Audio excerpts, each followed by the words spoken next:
Assalamualaikum warahmatullahi wabarakatuh. Alhamdulillahilladzi an'ama alaina bi ni'matil iman wal islam wal ukhuwah. Thumma alhamdulillahilladzi hadana li hadza wa ma kunna linahtadiya laula an hadanallah. Asyhadu an la ilaha illallah wa asyhadu anna Muhammadan abduhu wa rasuluhu la nabiyya ba'da.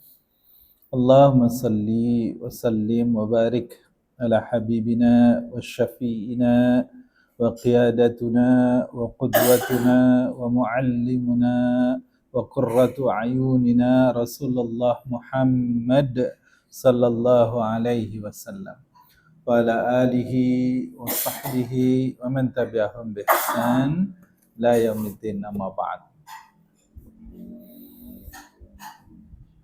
Allahumma inna nas'aluka ilman nafi'an wa rizqan tayyiban wa amalan mutaqabbalan. Allahumma inna na'udzubika min ilmi la yanfa' wa min qalbin la yakhsha wa min nafsin la tasba' wa min du'ain la yusma'. Amin ya rabbal alamin. Ayol hadirun rahimakumullah al-hibbah. Bang Ayu, keluarga semua yang hadir pada kesempatan malam ini.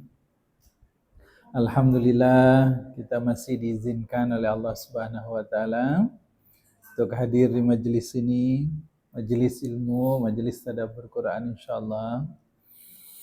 Kata Nabi, majelis ini penuh keutamaan. Sampai dikatakan malaikat itu turun ke majelis-majelis seperti ini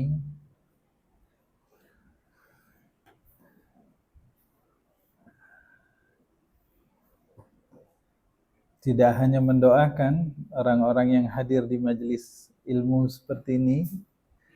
Jadi malaikat tidak hanya memohonkan ampun kepada Allah untuk kita yang hadir di dalam majelis ilmu seperti ini. Dalam penjelasan dikatakan malaikat pun bahkan membentangkan sayapnya. Jadi maksud membentangkan sayap itu memberikan penghormatan kepada orang yang hadir dalam majelis ilmu seperti ini. Malaikat Jibril itu sayapnya berapa?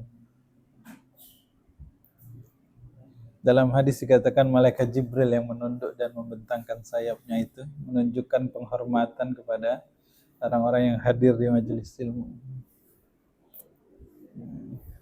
Bang Iwan yang cepat googling nih, ketemu Bang. Sayap malaikat Jibril jumlahnya.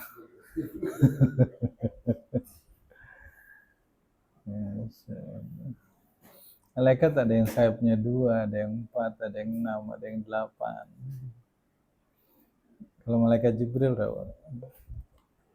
Berapa ya?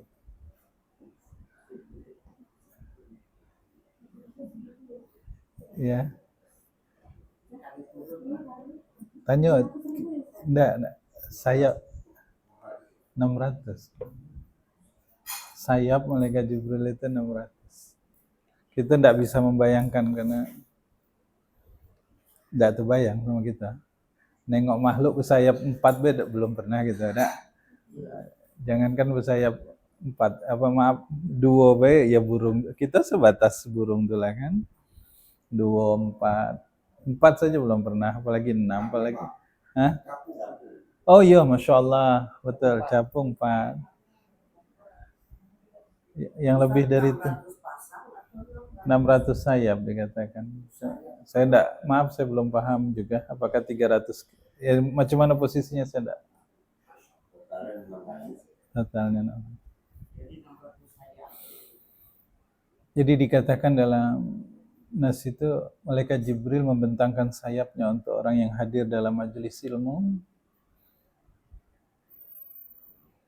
menunjukkan salah satunya penghormatan. Karena ada orang yang ngomong, Bang Isma ya, berarti malaikat Jibril sekarang sudah pensiun, enggak? Ada yang ngomong, kan ada yang begitu, karena tugas malaikat Jibril adalah menyampaikan wahyu. Sejak Nabi wafat, berarti malaikat Jibril pensiun. Ternyata jawabannya tidak. Salah satunya adalah beliau turun ke bumi, ya, ke tempat orang-orang yang menghadiri majelis-majelis ilmu, memberikan penghormatan, membentangkan sayapnya, dan juga memohonkan ampun kepada Allah. Minta kepada Allah agar orang yang ada dalam majelis ilmu itu diampuni dosa-dosanya. Bahagia betul. Jadi penghulunya para malaikat pun, jadi tidak hanya malaikat ini, yang malaikat-malaikat yang biasa, penghulunya juga hadir.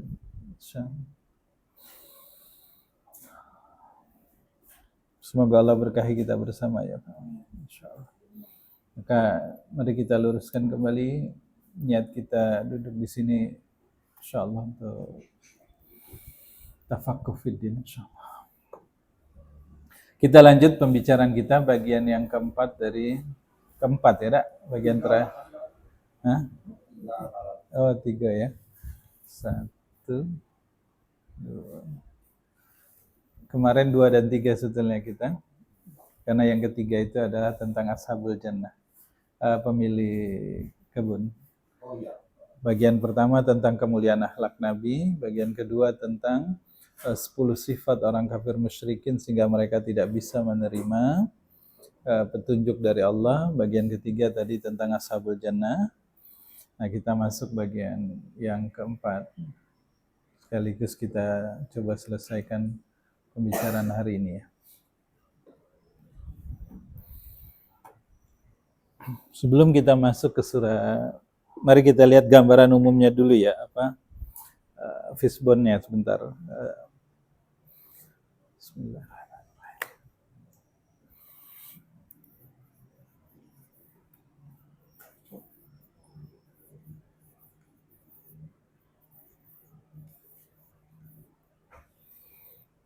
Jadi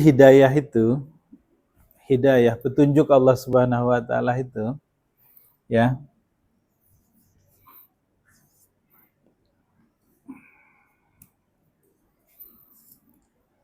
itu bisa kita dapatkan lewat 3 jalur. Ini berdasarkan surat Al-Qalam ini ya, penjelas intisari yang ditangkap oleh para mufassirin dari surat Al-Qalam. Jadi jika seseorang ingin mendapat hidayah, dia bisa lewat 3 jalur ya. Lewat 3 cara. Yang pertama, dengan mengambil pelajaran dari kita bagi 3 ya. Pertama itu mengambil pelajaran dari masa lalu.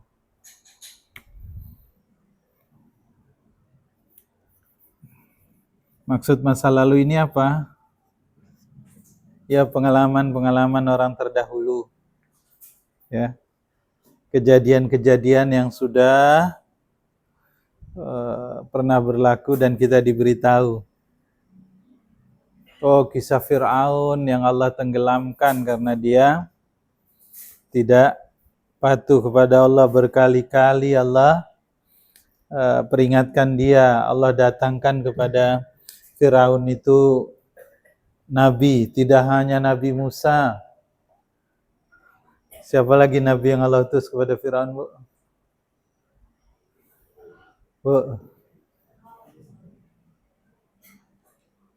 Bu. Siapa Mas selain kepada Fir'aun, selain Nabi Musa, Nabi Harun, adiknya ya. Oh, Allah kirimkan Nabi Musa, Allah kirimkan Nabi Harun, tidak juga berubah dia. Sampai kemudian Allah biarkan Fir'aun itu dalam kesesatannya, dalam kedurhakaannya. Itu namanya istidraj. Allah biarkan dia di dalam kesesatannya, diberi kenikmatan, diberi secara dunia, diberi fasilitas, diberi kemewahan, diberi kenikmatan, diberi tahta, tapi akhirnya Allah jatuhkan dia gitu. Masa lalu juga mengajarkan kita, misal kisah yang berkali-kali orang, siapa paman Nabi yang Allah sebut dalam surat Al-Lahab, Abu Lahab. Paman Nabi itu berkali-kali diberitahu, berkali-kali. Bahkan Nabi secara khusus sejak awal memberi perhatian kepada paman Nabi ini. Bahkan paman Nabi ini termasuk orang yang didoakan oleh Nabi supaya masuk Islam. Tapi ternyata dia tidak masuk Islam. Bahkan dia justru tambah merasa jumawa dia kan. Dibiarkan sama Allah, dia dalam kesesatannya, kemewahannya. Tapi nanti, bahkan maaf sampai Allah turunkan surat khusus kan untuk dia dan istrinya. Surat Al-Lahab itu dibiarkan oleh Allah, tapi 10 tahun kemudian baru kemudian Allah sungkurkan dia, jatuhkan dia. Ya. Kalau dalam, maaf saya, jadi masa lalu, masa kini, dan juga masa yang akan datang. Saya singkat yang akan datangnya ya, yang akan datang. YAD. Kalau di dalam surat ini, dalam surat Al-Qalam ini, ya, hidayah dari masa lalu itu ya cerita yang tentang Ashabul Jannah ini. Ashabul Jannah. Si pemilik kebun ini. Ashabul Jannah. Si pemilik kebun. Yang kemarin sudah kita ceritakan di akhir pertemuan. Ada orang yang baik, ya, yang Allah berikan kepada dia rezeki yang berlimpah, kemudian dia tidak hanya ambil manfaat rezeki itu untuk diri dia dan keluarganya sendiri, tapi juga kemudian dia bagi-bagi, bahkan dalam jumlah yang sangat besar untuk orang lain, sehingga kemudian makin maju usahanya. Tapi kemudian ketika dia wafat, dia meninggal, dilanjutkan usahanya oleh anaknya kemudian berpikir bahwa harta ini punya kita lah, kita dapat harta ini karena usaha kita, bukan karena Allah. Akibatnya Allah hanguskan semua hartanya itu. Dan yang menarik adalah Ashabul Jannah kemudian sesudah dia dapat musibah begitu, apa yang terjadi? Mereka taubat kepada Allah Subhanahu wa taala. Mereka taubat dan kemudian sesudah mereka taubat, Allah kembalikan kebaikan-kebaikan dunia itu kepada keluarga tersebut. Ini contoh ya. Jadi setiap manusia itu ada salahnya gitu. Memang namanya manusia khata'an wa nisyanan, tempatnya kesalahan dan lupa gitu. Tapi orang yang terbaik kata Allah Subhanahu wa taala, khairul khata', sebaik-baik orang yang melakukan kesalahan adalah at-tawwabin, orang yang bertaubat. Nah, hidayah yang kedua itu bisa didapatkan hari ini, masa kini. Ketika surat Al-Qalam ini turun, maka hidayah itu adalah dari Nabi Muhammad sallallahu alaihi wasallam. Beruntung sekali orang Mekah itu. Karena dia langsung bertemu, bermuajahah, bertatap muka, bergaul, hidup bersama Nabi SAW. Lelaki yang sangat baik, yang kalau dipandang menyenangkan, menenangkan hati, membuat perasaan kita itu kemudian menjadi sangat tentram, nyaman sekali. Hanya dengan melihat wajahnya, baru melihat wajahnya gitu. Makanya ada orang-orang Yahudi itu di Mekah, salah satu cara mereka agar kepada sesama mereka itu, pesannya agar jangan sampai mereka masuk Islam adalah satu, jangan tengok muka Muhammad. Jangan tengok mukanya gitu. Kenapa? Karena salah satu kelebihan Nabi SAW adalah setiap orang yang dekat dengan dia itu, maka luluh hatinya. Sehingga mereka tidak mau lihat. Dan bahagia betul orang yang dapat hidayah dari Nabi. Kenapa? Akhlaknya sangat, ya, selain dia menyenangkan, akhlaknya juga sangat sangat mulia, sangat agung, sangat baik. Nah, coba bayangkan kalau di dalam tafsir ini dijelaskan Nabi itu sumber hidayah, sumber utama hidayah itu adalah Nabi Sallallahu Alaihi Wasallam. Orang Mekah yang bertemu dengan Nabi, bertemu langsung dengan sumber hidayah, hidayah yang paling besar, orang yang akhlaknya paling agung, tapi ternyata dia tidak juga beriman. Nah, jadi di surat Al-Qalam ini Allah mengingatkan kita tentang orang-orang Quraisy yang dia sudah diingatkan, sudah diberitahu, sudah berulang-ulang diajak, dinasehati, ya, ditegur oleh Nabi, tapi mereka tetap saja kufur. Apa yang terjadi kemudian kepada mereka? Allah marah sama mereka, Allah hancurkan mereka, Allah murka sama mereka, ya. Mereka mendapatkan kemurkaan dari Allah Subhanahu wa taala. Kalau ini ashabul jannah, mereka melakukan kesalahan, ya, tetapi kemudian mereka taubat, dan apa yang terjadi? Allah ridho sama mereka. Oke. Ini saya cerita kerangka umum surat Al-Qalam dulu, ya. Jika dua pertemuan sebelumnya kita banyak teknisnya, ini pokok-pokok pikiran. Oke. Nah, yang ketiga, hidayah itu bisa juga kita dapatkan dari peristiwa yang akan datang. Ya. Hidayah bisa kita dapatkan dari peristiwa yang akan datang. Jadi kalau dalam tafsir ini dijelaskan, jadi begini dia nih urutannya.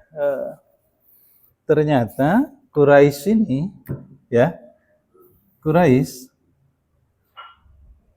tidak hanya mereka yang diingatkan, tapi juga Allah ingatkan mereka tentang kisah Ashabul Jannah ini, ya. Tapi mereka tetap kufur, akhirnya mereka ini Allah murkai gitu. Padahal sudah diberi tahu. Tidak hanya mereka diingatkan dengan orang-orang terdahulu, iya boleh silahkan kamu tengkar, tapi kembalilah kepada Allah. Ternyata mereka tidak juga balik. Apa yang terjadi? Maka mereka kemudian dimurkai oleh Allah Subhanahu wa taala. Tidak cukup hanya sampai di situ, kemudian ini membayangkan, jadi surat ini bayangkan betapa keras hatinya orang-orang kafir musyrikin Mekah itu. Diingatkan dengan masa lalu, tidak juga datang kepada dia sumber utama hidayah, tidak juga berubah. Sampai kemudian Allah ingatkan dengan peristiwa yang akan datang, yaitu hari akhirat, yaumul akhir, ya, yaumul akhirah. Nih,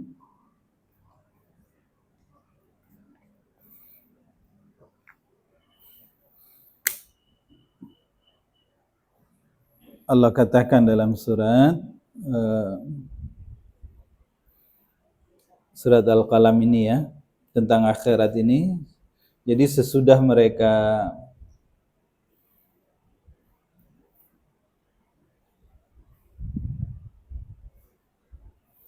kadzalikal adzab wal adzabul akhirati akbar law kanu ya'lamun. Jadi mereka diberitahu tentang hari akhir, ya. Mereka diberitahu tentang hari akhir, tapi apa yang terjadi? Allah bilang dalam surat Al-Qalam ini ayat 34, inna lil muttaqina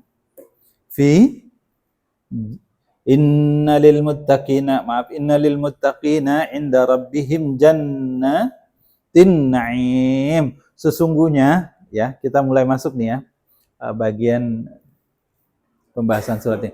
Allah bilang sama Nabi, dan Nabi sampaikan kepada orang-orang kafir musyrikin Mekah itu, innalil muttaqina 'inda rabbihim jannatin. Nah, sungguhnya untuk orang-orang yang bertakwa kepada Allah Subhanahu wa taala itu, di sisi Rabb-nya dia disiapkan jannatin na'im, surga yang penuh dengan Naim, kenikmatan. Kebun, kalau jannah ini kan artinya kebun ya. Surga yang penuh dengan kenikmatan, kesenangan. Jadi Allah ingatkan itu kepada, lewat Nabi Muhammad SAW kepada orang-orang musyrikin Makkah. Sungguh kalau kamu takut kepada Allah Subhanahu wa Ta'ala, maka Allah siapkan untuk kamu sebuah tempat, surga namanya, yang di dalamnya itu penuh dengan kenikmatan. Artinya apa? Semua hal yang kita inginkan ada di sana gitu. Dan ketika kita dapatkan, kita ridho sampai puas. Tidak akan seperti di dunia nih. Di dunia ini kita kepengen makan pindang, ya yuk. Sekali dapat, puaslah. Sudah itu hilang lapar, hilang kenyangnya tuh kan, hilang pula rasa puasnya, kepingin lagi gitu. Nah di sana apa saja yang kita dapatkan itu, artinya kepuasan itu sempurna, ya, dah akan habis-habisnya. Nah ketika Allah ingatkan, Nabi ingatkan, inna lil muttaqina 'inda rabbihim jannatin na'im, sungguh bagi orang-orang yang bertakwa itu disiapkan di sisi Allah tempat yang penuh dengan kenikmatan. Apa kenikmatan yang kita kepingin? Aduh kalau di sana kakek. Dan kenikmatan di dunia ini cuma 1/100 ya, jika dibandingkan dengan kenikmatan di akhirat. Jika kita misal bilang, Nabi kan bilang ya, Allah buat rahmat itu 100 juz'an, 100 bagian. Yang diturunkan ke bumi cuma juz'an wahidan, 1 bagian. Sisanya 99 kaget di akhirat. Jadi kenikmatan di akhirat itu, coba bayangkan. Coba bayangkan seenak-enaknya hidup, sesenang-senangnya awak selama ini, entah dalam aktivitas apa gitu, tidak seberapa dibandingkan akhirat. Dia sampai 99 kali, lebih nikmat. Jadi tidak terbayang seperti apa kenikmatannya. Nah kata Allah, kalau kamu bertakwa, kamu takut kepada Allah, Allah siapkan surga. Apa jawaban orang-orang kafir musyrikin ketika turun ayat ini? Orang Mekah, apa kata dia? Di ayat yang ke-35-nya. Afana ja'alul muslimina kal mujrimin.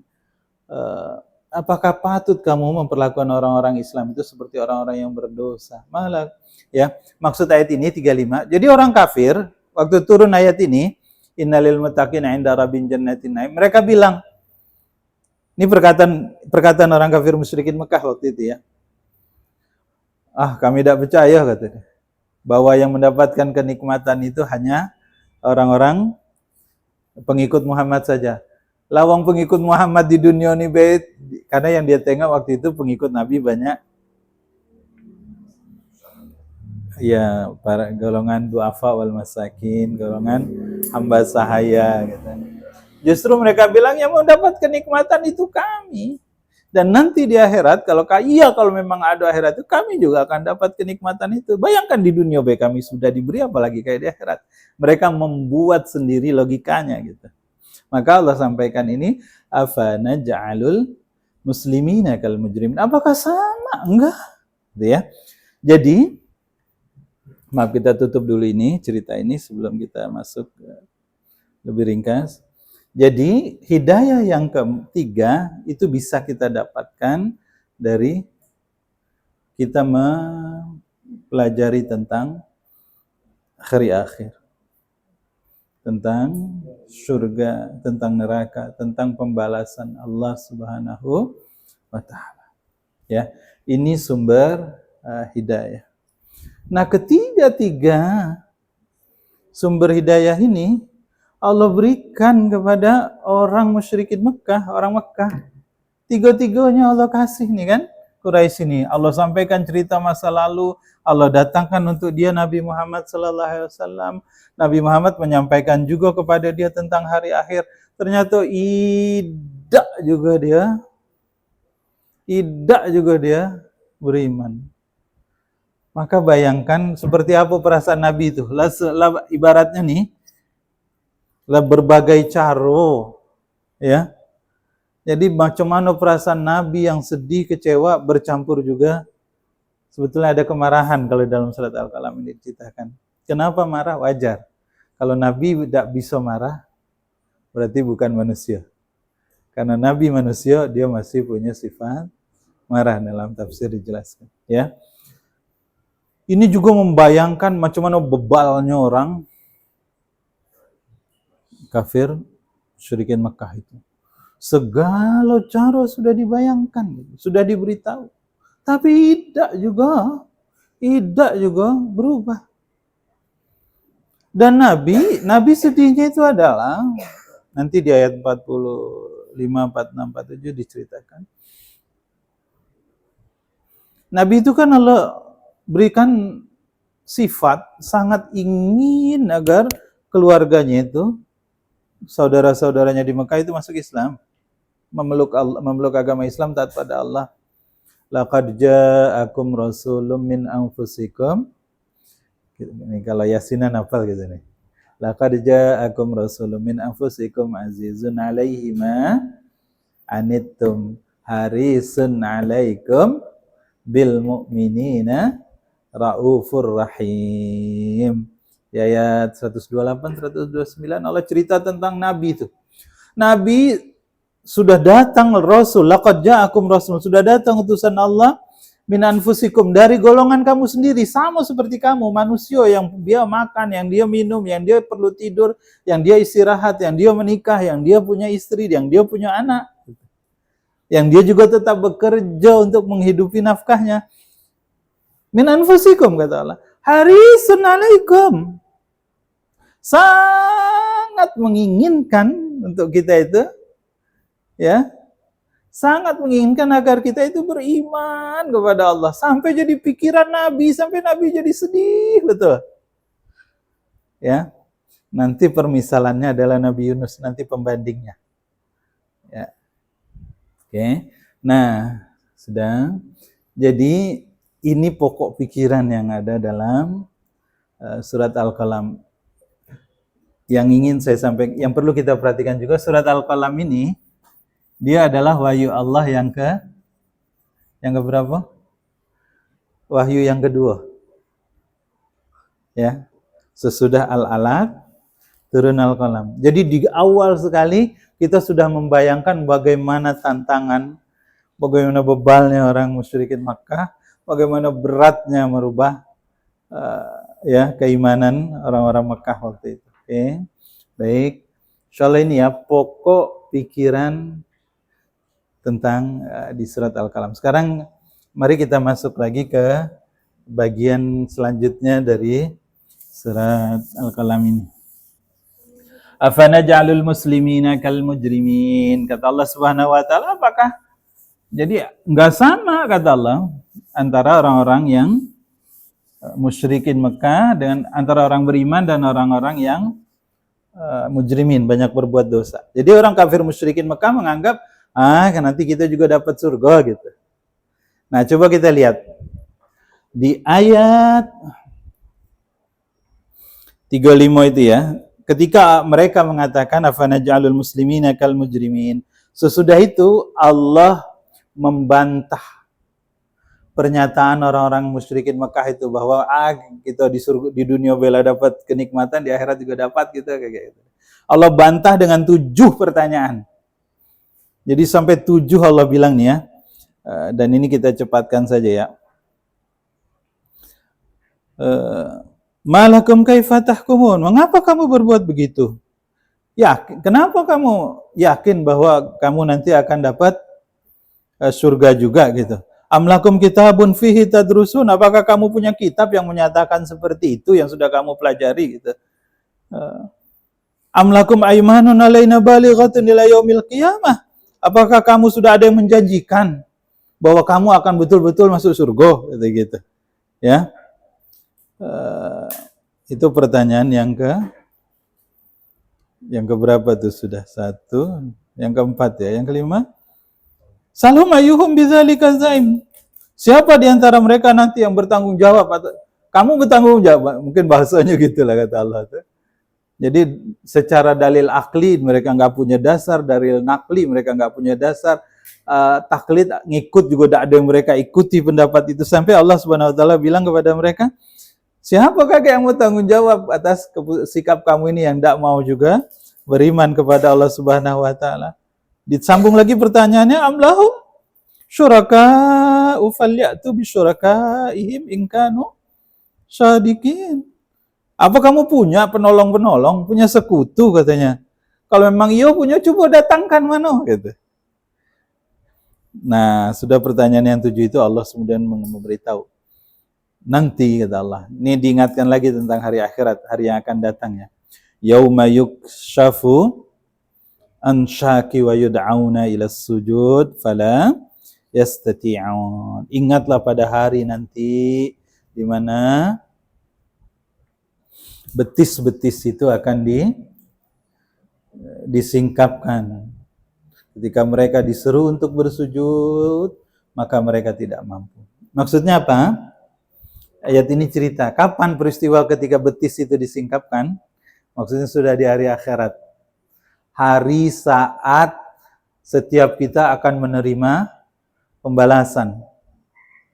Kalau di dunia yang dimaksud nih, jadi Ibnu Abbas bilang begini, kalau kamu ada yang tidak paham dengan maksud sebuah istilah dalam Al-Quran, maka lihatlah bagaimana pepatah-pepatah Arab menjelaskan gitu.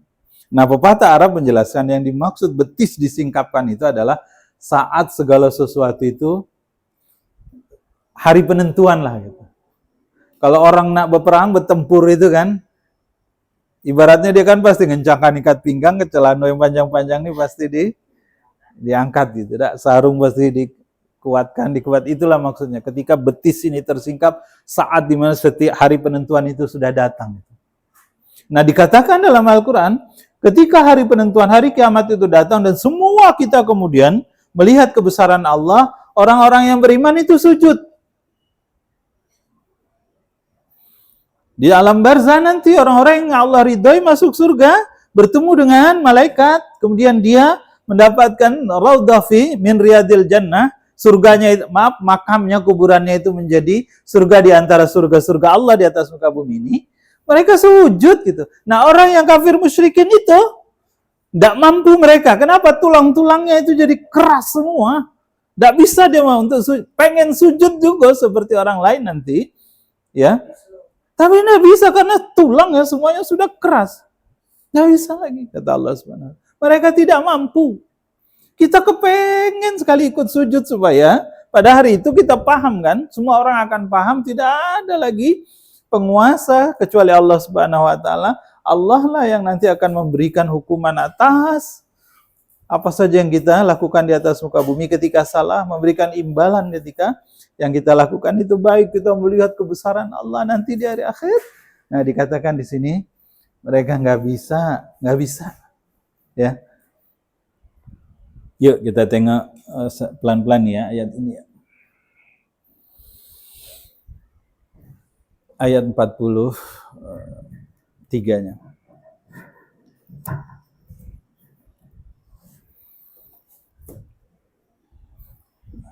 Ini cerita tentang hari kiamat ya, hidayah tentang masa yang akan datang. Allah bilang nanti ya, ayat 43 itu khasyi'atan absaruhum tarhaquhum dhillah wa qad kanu yud'auna ila sujud wa hum salimun. Coba lihat ayat ini. Ayat ini dimulai dengan kata khasyi'atan.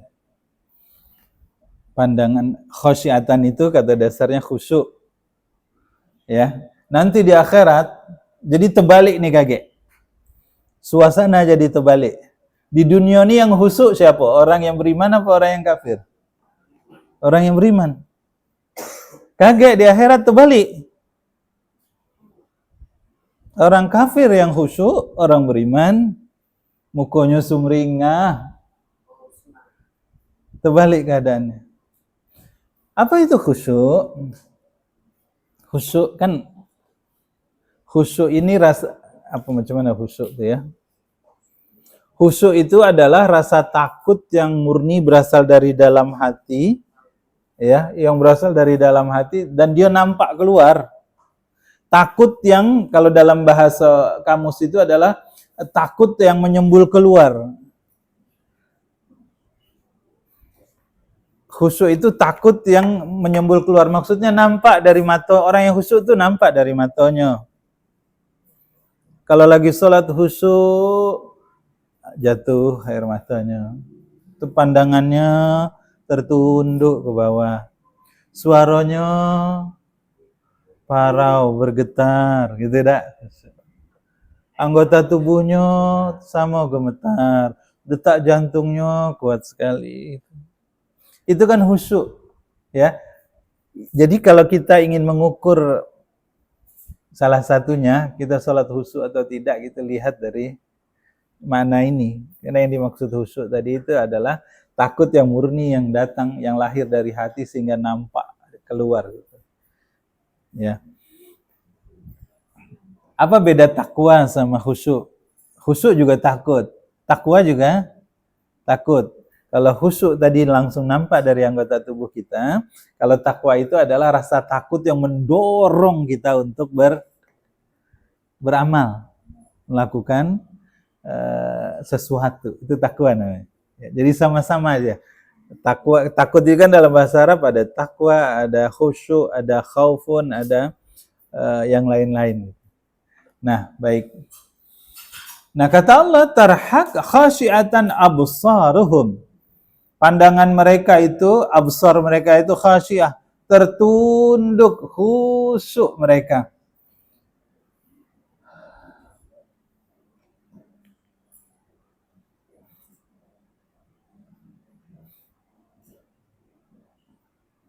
Jadi kita jangan sampai nyesal kayak yuk.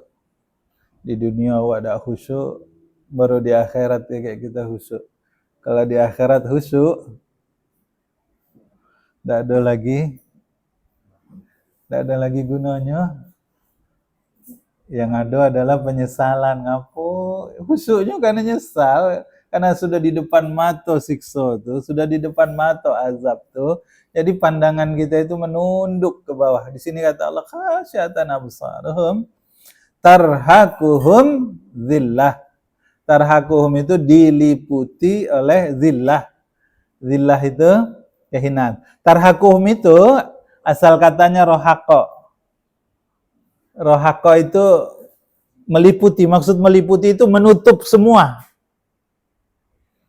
Jadi maksud di ayat ini tarhaquhum zillah itu adalah bahwa dia diliputi oleh zillah.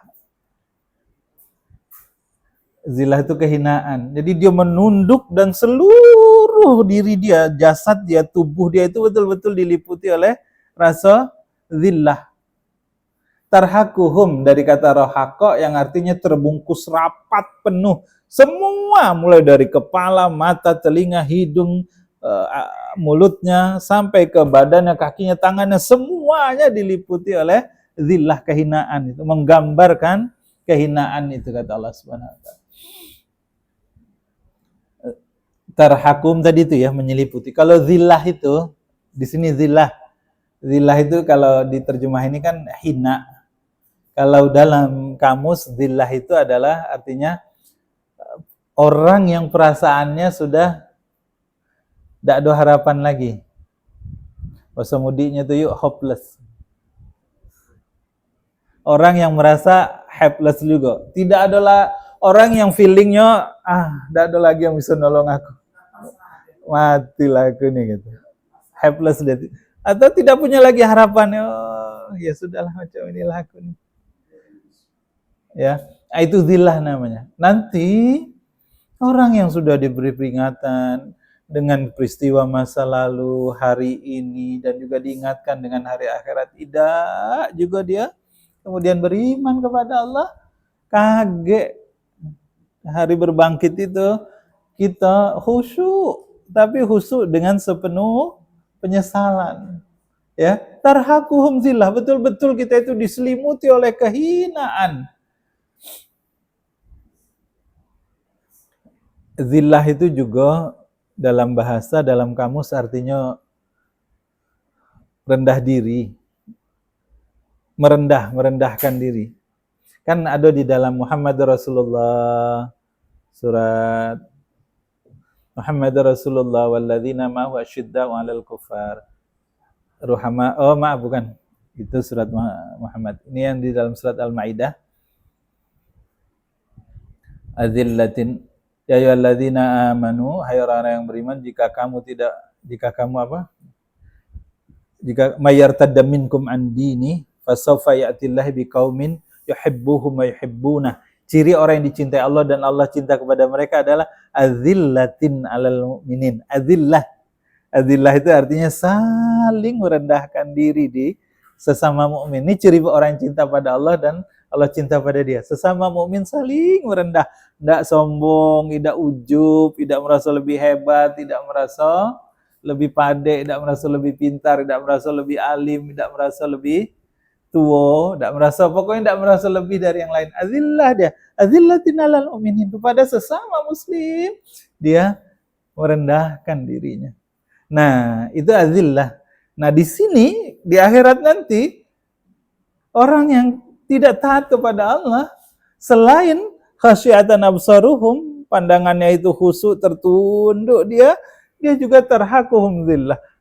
Jadi bukan hanya rasa rendah, awak ini rendah tadi itu hopeless, tidak ada lagi harapan, helpless, tidak ada lagi yang menolong itu. Bukan cuma itu, tapi dia bukan hanya perasaannya, tapi juga seluruh fisiknya gitu. Tidak hanya rohaninya, tapi juga jasadnya merasa zillah. Ya, tidak ada guna lagi aku. Matilah aku nih. Tidak ada lagi yang nak nolong aku, tidak ada harapan. Apa ketibulah. Cuma nanti pasrah, bongkok nih lah, sudahlah, apa yang nak. Tapi bukannya pasrah kemudian dia ya terima, dak. Karena yang dia hadir di muka dia itu adalah gambaran siksa yang sangat pedih, yang membuat kita itu ya, nauzubillah min dzalik, sangat menakutkan ya.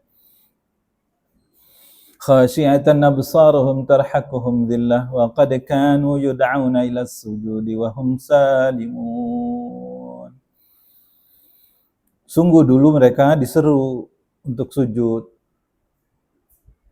wahum salimun, mereka waktu itu sehat, salimun si sehat, mampu, muda, kuat, bisa. Pas disuruh sujud tidak mau, malas. Kata Allah, hari itu waqad kanu, ketika mereka disuruh sujud, tidak bisa lagi kita sujud. Kalau awak di dunia ketika disuruh sujud tidak sujud, maka di akhirat kaget. Ketika kita disuruh sujud, semua orang sujud, awak tidak akan mampu. Kenapa? Tulang ini sudah disatukan dalam satu penjelasan, yang lain mengatakan tulang ini sudah jadi keras kalau tidak bisa lagi kita untuk sujud itu. Padahal kata Allah, dulu kamu di dunia salimun, sehat, kenapa tidak sujud? Ya. Apa kemudian? Fadharni, ini ayat berikutnya ya. Fadharni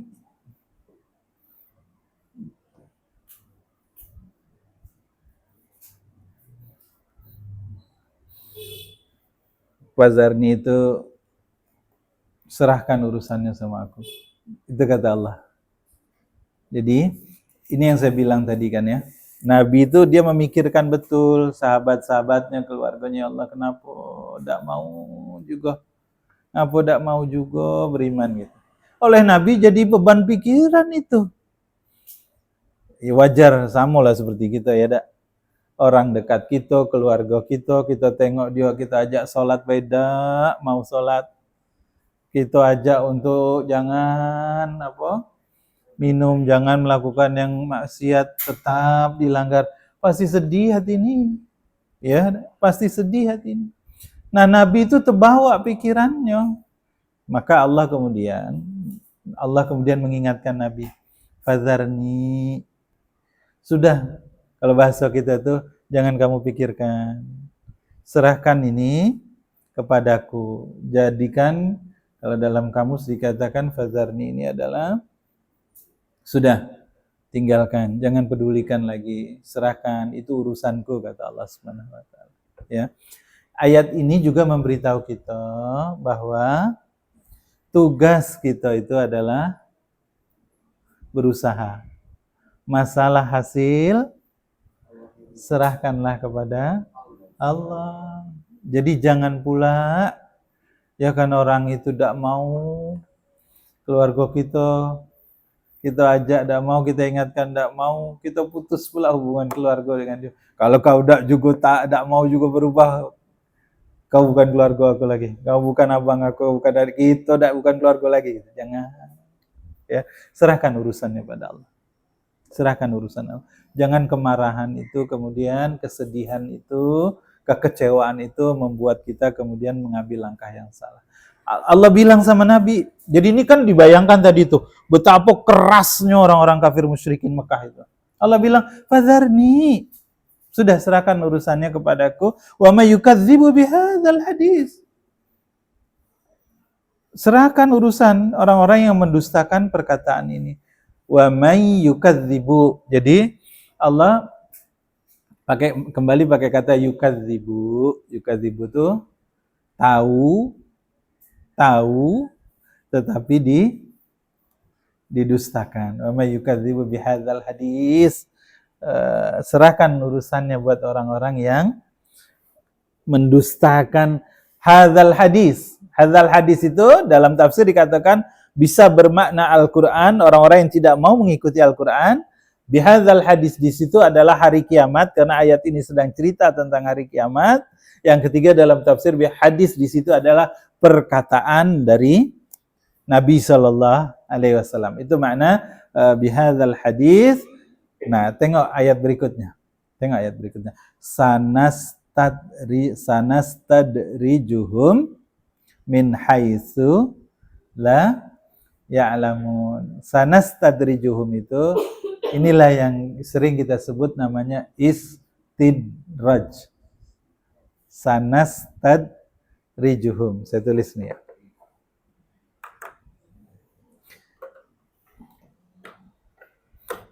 Kata dasar sanastadrijuhum itu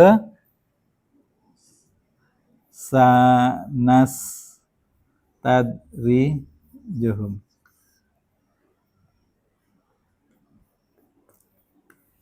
Tengok ya. Ini kata dasarnya darajat. Istidrat itu kata dasarnya darajat. Darajat itu step by step, tangga yang naik ke atas, ya. Jadi dari lantai 1 naik ke atas, naik lagi ke 2, dari 2 naik ke 3. Ini namanya darajat. Istidrat ajal peristiwa, naiknya orang itu ke atas pelan-pelan, oke. Tapi yang menarik, istidrat itu orang dinaikkan ke atas pelan-pelan, tapi nanti sesudah sampai di atas disungkurkan dengan tadi ya, mukonya langsung turun ke bawah, terjun bebas gitu. Asaba musibah, ya, diberi Allah kepada dia musibah. Nah, sanastadrijuhum, tengok, perhatikan ya. Jadi dia katanya istidraj, oke. Ketika pakai nastadrij ini saja sudah berarti akan Allah berikan kepada dia tadi itu pelan-pelan naik ke atas, diberi kenikmatan, diberi kesenangan. Untuk orang yang kita akan diberi. Kalau ditambah huruf sa, ini artinya cepat, segera, dak do lamo dak. Mungkin dalam hitungan kita yo lamo, setahun, 2 tahun, 3 tahun gitu. Tapi dalam hitungan Allah sebentar itu, ya. Jadi ini istidraj. Ada orang yang dibiarkan oleh Allah Subhanahu wa taala dalam kemaksiatannya. Ada orang yang dibiarkan oleh Allah, ya, dia sudah salah, tapi Allah biarkan saja dia meraja. Meratulela apa merajalela, Bu? Kalau sekarang merajalela katanya. Karena kalau zaman yang sebelumnya meratu rela gitu. Ya. Jadi hati-hati kita, ya Bu, Pak, hati-hati dengan istidraj ini. Istidraj. Ini yang kalau kata ulama, seseorang itu dibiarkan dia dalam kemaksiatannya, sudah diberitahu, diingatkan, dia tidak mau juga berubah, teruslah. Kalau kita balik ke cerita awal surat Al-Qalam tadi, teruslah dia ngicuh, teruslah dia membohongi orang, teruslah dia bersumpah palsu, teruslah dia menghina orang, teruslah dia mencela orang, teruslah dia kemudian mengadu domba orang, teruslah dia kemudian dengan semua keburukan-keburukan yang 10 yang kita sebutkan pertemuan sebelum ini, Allah biarkan, sudah diingatkan jangan tetap dia lakukan itu, maka berlaku nanti istidraj pada dia. Iya, dia kita tengok enak hidupnya, rezekinya, hartanya mungkin banyak gitu. Tetapi nanti kata Allah akan berlaku hukum Allah. Istidraj itu seperti yang saya sampaikan di awal tadi tuh, seperti Fir'aun.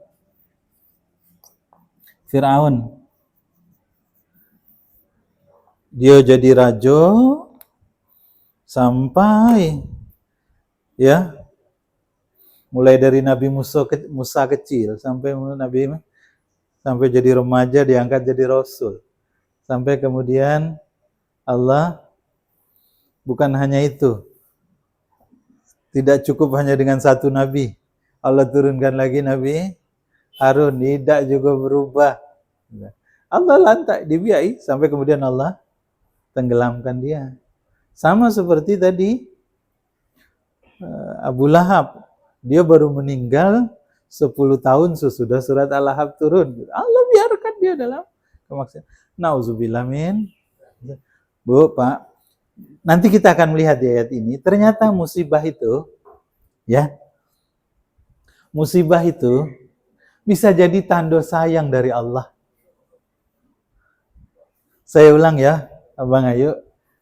Musibah itu bisa jadi tanda sayang Allah pada kita. Kalau ada orang sudah tadi berlaku ayat ini, fadharni, lantaklah sekendak hatinya lah, lantak dia lah, kerjakanlah gitu, apa yang nak kau kerjoilah, sekendak hati, semau kau, gitu. Itu sudah berlaku fadharni. Kalau orang sudah begitu, maka istidraj nanti dibiayai oleh Allah. Memang nampak senang dia, apa baik kendak dia dapat. Apa baik yang dia ingin lakukan, dia bisa lakukan. Apa yang ingin dia kerjakan, bisa dia kerjakan. Petantang-petenteng pokoknya di atas muka bumi ini gitu kan. Tapi kata Allah, ada masanya kayak dia sekali jatuh, tersungkur, dan jatuhnya itu tidak enak. Ya, ini di dalam tafsir misal dijelaskan begini. Sanastadrijuhum min haitsu la ya'lamun, dan kami kelak akan hukum mereka berangsur-angsur dari min haitsu la ya'lamun, dari jalan yang tidak pernah mereka ketahui. Kita tidak tahu kage. Misal kita tengok ada orang galak, ngicu, bohongi orang, ya, ngambil harta orang, menyakiti orang, membunuh orang, memenjarakan orang. Itu kan dikriminalisasi tanpa ada delik hukumnya, tanpa ada sebab salahnya, misal seperti Firaun itu kan. Ada maksudnya kemudian kaget dia akan dijatuhkan oleh Allah. Hari ini dia petantang-petenteng di muka bumi, tapi kaget ada maksudnya, sekali lagi istidraj. Maka hati-hati kalau orang dibiayai. Jadi dari ayat ini kemudian ulama menjelaskan begini kepada kita, ya. Dan ini nanti nyambung sama ayat berikutnya. Tidak semua musibah itu tanda Allah marah sama kita. Orang yang mendapat musibah bukan tanda Allah benci, bukan tanda Allah tidak sayang. Sangat mungkin seseorang itu diberi musibah oleh Allah untuk membuat dia balik kembali kepada Allah. Pukulan sayang kalau ibaratnya emak kepada anaknya itu, dia dipukul, tapi itu pukulan sayang supaya anaknya sadar. Ya. Maka jangan memandang musibah ini sebagai siksa. Ya.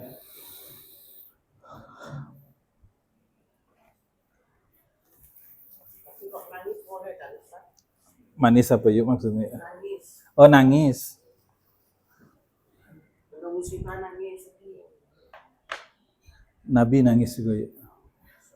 Iya. Nabi nangis juga sampai Aisyah pernah bertanya sama Nabi, "Bang, apa nangis, Bang? Itu kan sudah lewat." Ketika dia ingat emaknya dia nangis. Ngapa dia yatim piatu, ngapa dia ditinggal emaknya lagi kecil gitu. Ingat Khadijah, istrinya yang menolong dia. Nangis juga dia. Iya. Anaknya wafat, Nabi juga menangis. Nabi juga menangis ketika melihat sahabat-sahabatnya dizalimi dan Nabi. Kapan Nabi menangisnya? Nabi itu yuk bang, dulu selama di Mekah, setiap jam sudah lewat tengah malam, dia akan ke Ka'bah. Ngapoi? Sholat. Qiyamul Lail tadi itu. Makanya waktu mau hijrah, pemuka-pemuka Quraisy ngumpul nak membunuh dia itu di rumahnya. Ingat perkataannya. Kaget tengah malam dia keluar, pas dia keluar, kita tikam sama-sama ya. Jangan sikok dua, sebab kalau sikok dua, sikok dua suku yang kaget dapat, harus bayar diat. Ya. Tapi ini kita galau-galau. Jadi tidak ada yang hukum itu kemudian menjadi kita tanggung bersama. Jadi mereka sudah tahu kebiasaan Nabi yang kalau tengah malam Nabi akan keluar untuk sholat malam ke Ka'bah. Nabi berdirinya di Ka'bah antara Rukun Yamani dengan karena itu yang waktu itu perintah kiblat masih ke Al-Aqsa. Maka sudut yang ke Al-Aqsa itu ketika ada di Rukun Yamani dan ini Yamani, ini Hajar Aswad. Di pojok sana kan Syam. Syam itu di sana, paling Al-Aqsa itu di sana. Di Hijr Ismail itu kirinya itu. Maka Nabi berdirinya itu di sini. Dan seluruh orang kafir musyrikin maka tahu itu kebiasaan Nabi. Maka mereka mau bunuh Nabi ketika Nabi keluar itu. Ditunggu udah keluar-keluar. Terpaksa dijebol pintunya, ditengok. Ada orang berselimut pakai sarung hijau, selimut hijau. Dibuka ternyata sepupunya Ali bin Abi Thalib itu. Ya. Nah, balik ke cerita Fazarni wa may yukadzibu bihadzal hadis. Jadi kata Allah, di surat ini Allah sudah ingatkan nih tentang pemilik kebun, tentang orang-orang yang tidak mau, diingatkan juga tentang akhirat, tidak juga berubah. Nah, yuk kita tengok ayat berikutnya, dan ini menggambarkan ini petunjuk Allah kepada Nabi dan ini juga petunjuk Allah kepada kita ya sebetulnya ya. Jadi karena Allah sayang, Allah kasih kita musibah. Agar apa? Agar kita balik kepada Allah. Bisa jadi orang yang tidak dapat musibah itu tando orang yang tidak disayang Allah. Ya, kita balik cara pandang kita nih. Musibah itu kadang-kadang tanda Allah sayang. Dan ketika seseorang tidak dapat kesulitan dalam hidupnya, itu bisa jadi tanda Allah tidak sayang sama dia. Dibiayai sama Allah sekendak-kendak hatinya. Dan itulah tadi yang namanya istidraj. Hakikatnya kata ulama tafsir, apa saja yang datang dari Allah itu sungguh dia itu baik. Apa saja yang datang dari Allah, hakikatnya dia adalah baik, dan keyakinan ini yang harus ada pada diri kita. Kalau Allah tidak peduli lagi sama orang lain, dibiayai baik kita, ditalainya kita, tidak dikasihnya musibah kita, tidak diingatinya kita, ditalai, itu menakutkan. Lebih elok di mana kita menyesal ketika di dunia dan kita memperbaiki diri, atau kita menyesal kaget di akhirat sudah tidak bisa lagi memperbaiki diri. Nah, kalau itu terjadi pada diri kita, nauzubillah min zalik ya, nauzubillah. Nah, yuk kita tengok satu hal yang menarik. Jadi karena umatnya itu tidak juga mau, sudah diingatkan masa lalu, masa kini, dan tentang yang masa akan datang, tidak mau juga orang berubah. Nah, tengok di ayat saya ini ya. Kalau di ayat 45-nya kan wa umli lahum. Umli itu artinya diberi maso, diberi tenggang. Diberi jeda yang panjang untuk seseorang itu menikmati kesenangan-kesenangan dunianya. Inna kaidi matin, sungguh rencanaku itu sangat matin, kata Allah, sangat teguh, sangat kuat, tak akan bisa dirubah orang kalau Allah sudah berkehendak. Am tas'aluhum ajran fahum min maghramin musqalun. Emangnya jadi ini bahasa Allah nih ya kepada orang yang lah diunjuk tahu tapi tidak juga berubah. Kata Allah bilang, Allah suruh Nabi untuk bilang kepada orang kafir musyrik itu, emang aku ini, apakah engkau meminta imbalan kepada mereka gitu? Kamu mengajak mereka berbuat baik itu apakah karena ingin, karena motif ekonomi? Tidak. Atau minal maghrami musqalun, atau sehingga mereka dibebani dengan hutang gitu. Enggak. Bahasa Al-Quran itu ajaib ya, maghram. Kalau 8 asnaf, salah satunya gharimin. Ya dak. Gharim itu artinya orang yang punya utang. Dalam bahasa Arab, utang itu ada dainun, dunia itu utang ya.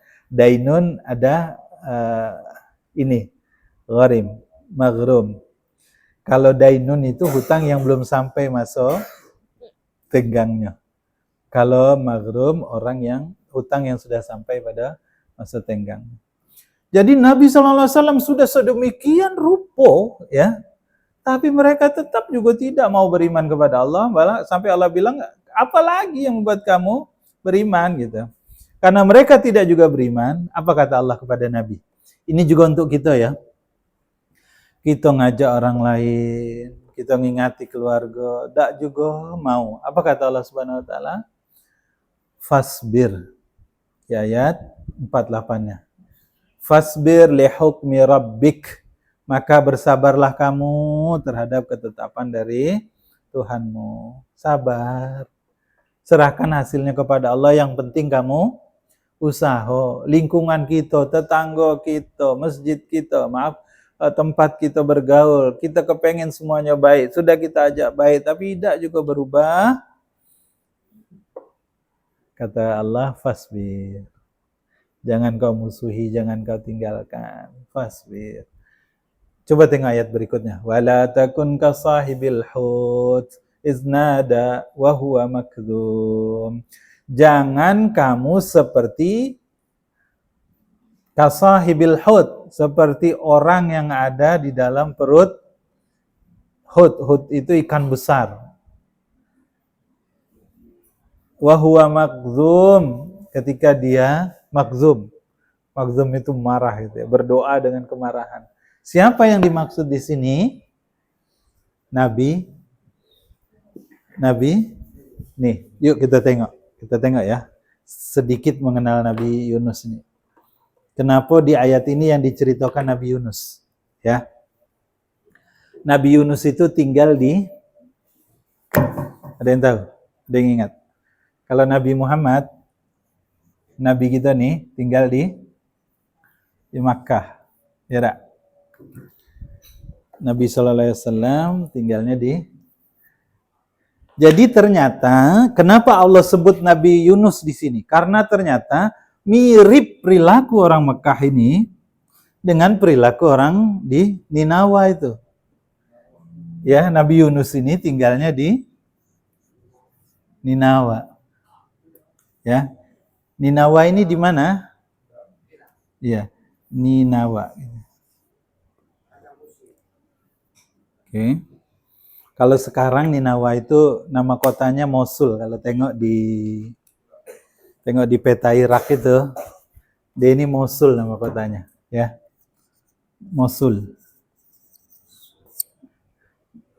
Zaman dulu namanya Babilonia. Kota sebelum peradaban Romawi, peradaban yang memimpin dunia adalah peradaban Babilonia. Nabi Ibrahim di sini, Babilonia. Ya. Sebelum Romawi besar itu. Nah, ini Mosul namanya. Jadi Nabi Yunus ini dari Mosul, Ninawa. Mosul ini, Ninawa ini sama seperti Mekah. Kenapa? Tempat bisnis, kota bisnis. Bisnis dan juga dia kota, bukan desa. Kenapa ini saya tulis? Kenapa? Karena tabiat orangnya sama. Mereka para pelaku bisnis. Kota di mana transaksi ekonomi itu luar biasa. Dan ini kota. Tabiat orang kota, individualisme, aku, kaulah. Pokoknya individualisme, egoisme, dan merasa lebih pintar, lebih tidak mudah dia percaya kepada orang lain. Nah, kenapa Allah cerita di ujung surat Al-Qalam ini tentang Nabi Yunus? Ya, kenapa Allah cerita? Karena posisinya sama. Umat yang dihadapi sama persis. Tetapi sikapnya berbeda. Nabi Yunus, apa yang terjadi? Karena marah, Nabi Yunus mau hijrah. Maka Nabi Yunus tinggalkan Ninawa ini. Ya, Ninawa ini nanti kotanya Adas. Kalau nanti, Aduk Sirah cerita tentang Nabi pindah ke Taif, lalu dilempari, sampai sepanjang berapa, hampir 5 kilo Nabi itu dilempari, tidak bisa berdarat, tidak bisa lagi berjalan.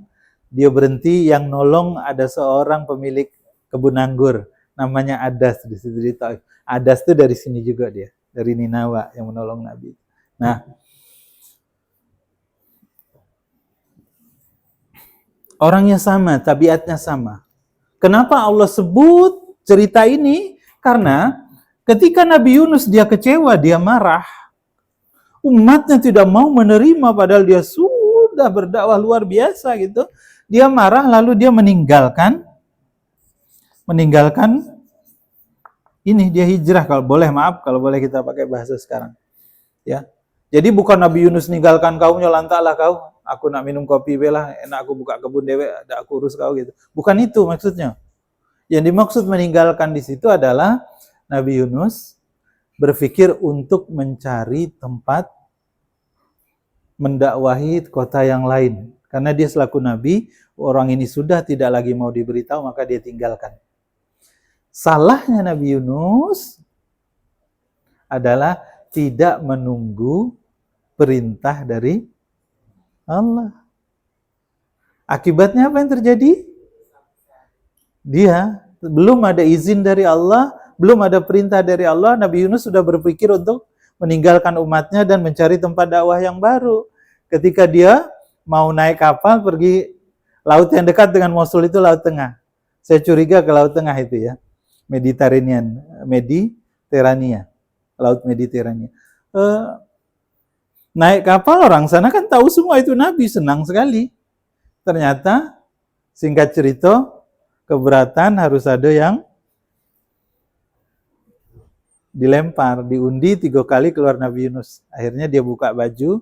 Karena Nabi Yunus, kenapa Nabi Yunus buka baju sebelum dia lompat? Karena dia berpikir berenang sampai ke pantai.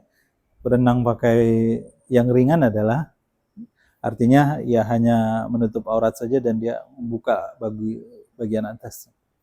Ternyata ketika dia melompat langsung disambut oleh kasahibil hut. Ya. Jadi Nabi Yunus ini dia juga disebut sebagai sahibil hut, dan juga dalam surat yang lain dia disebut Zunnun. Ya. Nama lain beliau ini kan kalau dalam tempat yang lain disebut Zunnun. Ya. Atau sahibil hut. Nah, dia hijrah, dia marah, dia tinggalkan umatnya. Akibatnya kemudian Allah memberi beliau tadi ya musibah. Dimakan oleh ikan besar. Tapi di ayat ini, coba lihat di ayat ini. Allah bilang, sekiranya dia tidak segera mendapat nikmat dari Tuhannya, pasti dia dicampakkan ke tanah tandus dalam keadaan tercela. Jadi dia dicampakkan ke laut, ditelan oleh ikan paus itu, ternyata itu nikmat buat Nabi Yunus. Sebab kalau dia kemudian Allah campakkan, perginya itu ke tanah yang tandus gersang, mati dia. Tapi Allah kemudian jaga tetap karena Nabi Yunus marah, dia Nabi, Allah tetap salah, Allah jaga. Masuk ke dalam perut ikan hiu dan di sanalah dia bertaubat itu kan. La ilaha illa anta subhanaka inni kuntu minadz-dzalimin. Dalam hadis dibilang bergetar arasy itu, para malaikat bertanya kepada Allah, ini suara lirih siapa ini? La ilaha illa anta subhanaka inni kuntu minadz-dzalimin. Dicari sumber suaranya, enggak ada. Ternyata itu suara Nabi Yunus yang sedang berada di dalam kegelapan, di dalam 3 lapis kegelapan kalau bahasa Al-Quran. Gelapnya malam, gelapnya samudera yang sangat dalam, gelapnya dalam perut ikan paus tadi itu. Jadi ikan paus gelap di dalam tengah samudera yang gelap, diliputi oleh gelapnya malam. Jadi orang yang berlapis-lapis musibahnya juga, kalau dia bangkit, dia ingat Allah, dia mohon pertolongan Allah Subhanahu wa taala, dia istighfar, dia bertobat, dia mohon ampun, dia minta kepada Allah. Tadi seperti Nabi Yunus, Allah dengar, ya. Balik.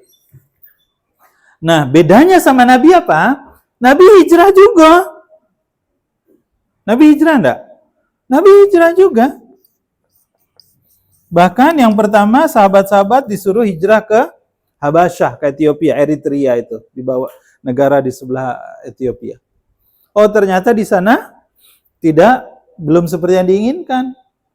Coba Nabi ke Taif, ternyata juga tidak seperti yang diharapkan. Baru Nabi hijrah ke Madinah. Tetapi peristiwa itu terjadi sesudah Allah memberi perintah. Sahabat ke Habasyah karena perintah Allah. Nabi ke Taif mencari tempat itu karena perintah Allah. Apalagi ke Madinah. Itu karena perintah Allah. Jadi dua-duanya ini sama umatnya, sama perilakunya. Bedanya adalah ini tidak sabar. Tapi jangan pikir tidak sabarnya Nabi Yunus sama dengan tidak sabarnya kita ya. Dia tetap Nabi, jauh di atas kita. Intinya beliau tidak sabar dalam konteks karena dia ingin mencari tempat baru. Karena dia Nabi, segala sesuatu itu harus di atas petunjuk Allah, keputusan-keputusan penting harus dengan izin Allah. Tapi dia tidak lupakan itu. Sementara Nabi Muhammad tidak, gitu ya. Makanya di ayat ini, di surat ini, Allah mengambil pembandingnya itu adalah Nabi Yunus. Kenapa? Karena peristiwanya sama, hanya ujungnya yang berbeda. Tetapi yang menarik adalah, ujung-ujungnya taubat Nabi Yunus diterima. Tahu apa yang terjadi? Nabi Yunus dikembalikan ke pantai, ya kan? Dalam keadaan yang sangat lemah, Allah kemudian dia terdampar, Allah hadirkan kemudian pohon yang labu yang cepat berbuah dan buahnya juga lunak. Allah hadirkan kepada dia domba yang dia minum susunya sampai dia sehat lagi dan dia balik lagi ke Ninawa. Apa yang terjadi kemudian? Sesudah dia bertobat, dia kembali ke kampungnya, diceritakan 100.000, jauh lebih besar lagi. Ternyata orang di sana sudah beriman semua.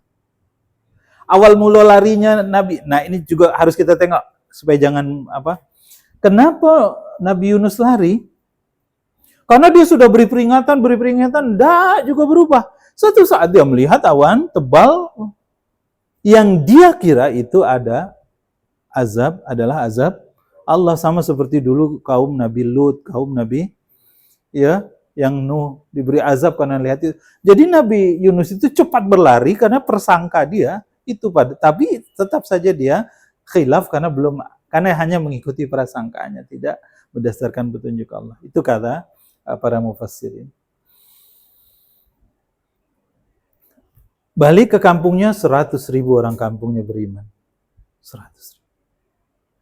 Full semuanya. Kenapa beriman? Karena orang itu takut ketika Nabi Yunus meninggalkan kotanya dan mereka kemudian melihat awan merah sekali katanya di langit dan takut itu azab. Mereka semua bertaubat dan mereka mencari-cari Nabi Yunus, nggak ketemu sampai Nabi Yunus sendiri yang balik. Ya, Jadi ingat ya, kenapa di surat Al-Qalam permisalannya Nabi Yunus karena ini. Kaumnya sama, perilakunya sama, kerasnya sama. Nah, Allah mengingatkan juga kenapa Nabi Yunus, kalau orang berbuat salah, dia bertaubat, maka kemudian ridho Allah untuk dia dan bahkan Allah kasih keutamaan yang jauh lebih besar. Ya, jadi sudah pembandingnya di sini cukup banyak nih. Kisah Ashabul Jannah, pemilik kebun, yang dia salah, dia bertaubat, Allah ridhoi.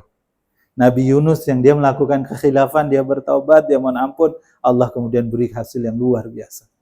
Di satu sisi Al-Qalam juga cerita orang yang sudah salah, diingatkan berulang-ulang, tidak mau juga, akibatnya Allah murka kepada dia, diberi dia kenikmatan hidup dunia, ia dibiarkan, ditalai, istidrat, rasanya ditengoknya hebat, ditengoknya enak, tapi sungguhnya hanya menunggu waktu untuk Allah memberi dia hukuman. Ya, itulah pokok pikiran yang ada, ya kurang lebih yang saya pahami dari surat Al-Qalam ini secara keseluruhan.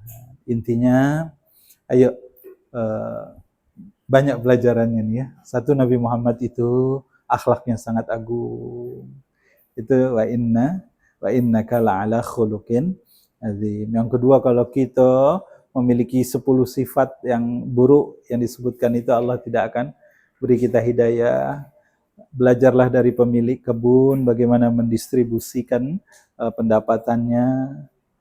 Belajarlah dari pemilik kebun dan juga Nabi Yunus yang ketika melakukan kesalahan cepat bertaubat sehingga kemudian Allah berkahi, Allah ridhoi. Jangan seperti orang kafir musyrikin ini. Masya Allah. Kurang lebih demikian. Abang Ayu, keluarga semua, aku qauli hadza, semoga bermanfaat. Subhanakallahumma wa bihamdika, asyhadu an la ilaha illa anta, astaghfiruka wa atubu ilaik. Assalamualaikum warahmatullahi wabarakatuh.